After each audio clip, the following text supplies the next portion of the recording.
Berbeda dengan mereka yang sudah tidak ada manuskripnya, tidak ada teks aslinya, tidak ada naskahnya.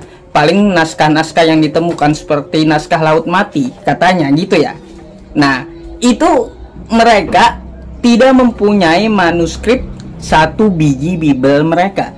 Kita memiliki teks asli yang masih utuh, yang masih sama dari semulanya sampai sekarang. Dan jumlahnya adalah 5.366 manuskrip. Dibandingkan dengan Al-Quran, Al-Quran hanya memiliki sekitar 7 manuskrip saja. Salam sejahtera bagi kita semua. Kembali dengan saya di channel ini. Kiranya teman-teman yang menyaksikan channel ini diberkati Tuhan Yesus Kristus. Pada kali ini kita akan melihat cuplikan video seorang ustadz, yaitu Ustadz Yusuf PI. Lagi-lagi yang menyerang Alkitab kekristenan. Ia berkata bahwa Alkitab kekristenan tidak asli lagi, atau mereka gampang dan mudah untuk mengubah Alkitab, sebab Alkitab kekristenan tidak ada teks aslinya atau naskah kuno. Pertanyaannya adalah, apakah benar Alkitab kekristenan tidak ada teks aslinya, ataukah Ustadz Yusuf PI yang sedang menebarkan kebohongan atau hoax tanpa ada dalilnya? Untuk itu mari kita melihat cuplikan video di mana Ustadz Yusuf PI mengatakan bahwa Alkitab kekristenan tidak ada teks aslinya. Inilah cuplikan videonya. Saya terlahir sebagai muslim dan mempunyai kitab Al-Quranul Karim, karena Al-Quranul Karim itu dijaga oleh Allah Subhanahu wa Ta'ala sampai sekarang. Teks Bible mereka itu sudah hilang, tidak ada. Sedangkan manuskrip Al-Quran kita masih lengkap dari Al-Fatihah sampai An-Nas.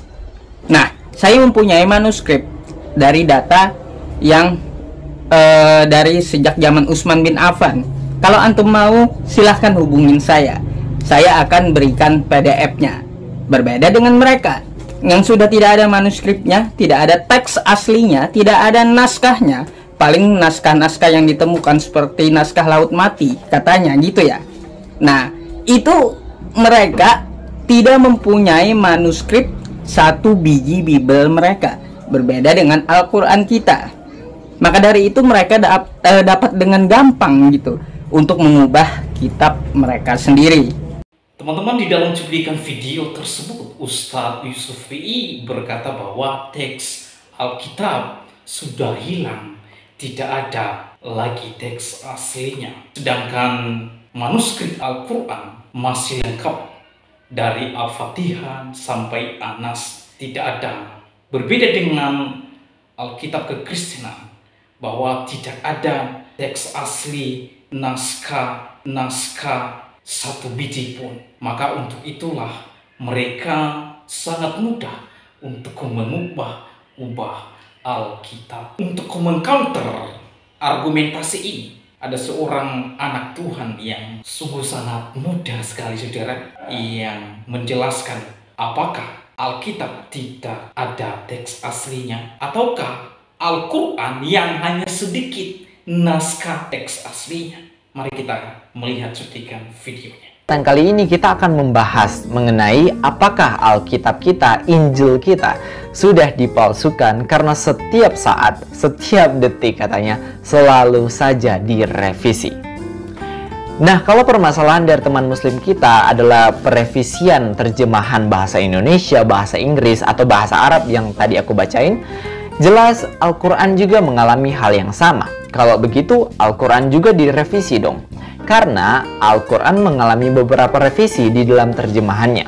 Contohnya saja kalau kita membaca surah An-Nisa ayat 34, di mana Allah Subhanahu wa Ta'ala bersabda, "Ar-rijalu qawwamuna 'alan nisa."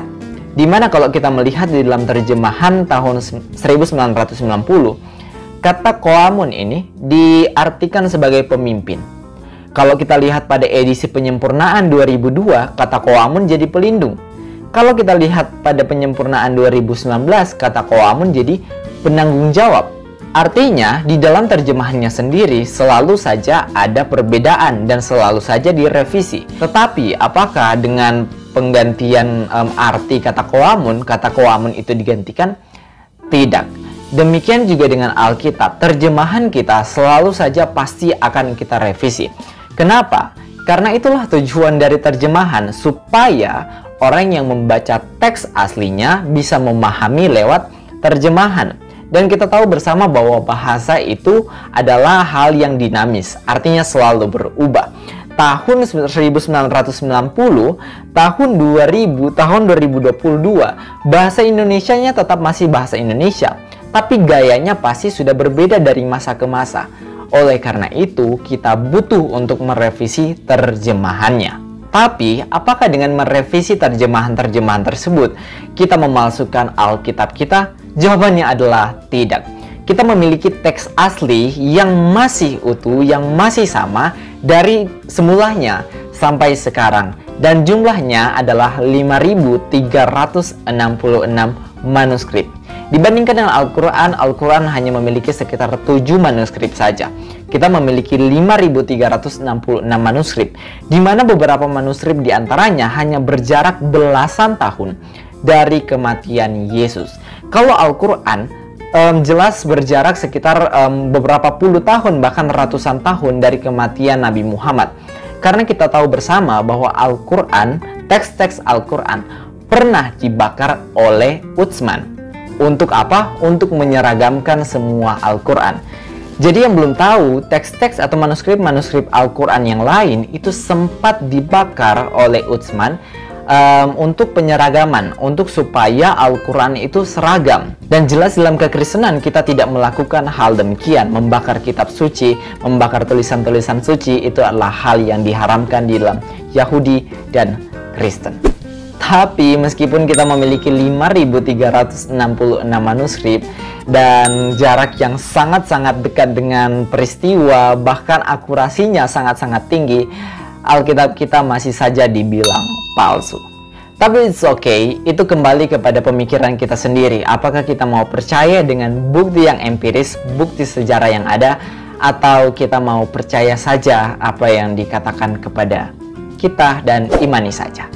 Shalom alaikum bismillahirrahmanirrahim. Assalamualaikum. Itulah penjelasan bahwa Alkitab lebih otentik daripada Al-Quran.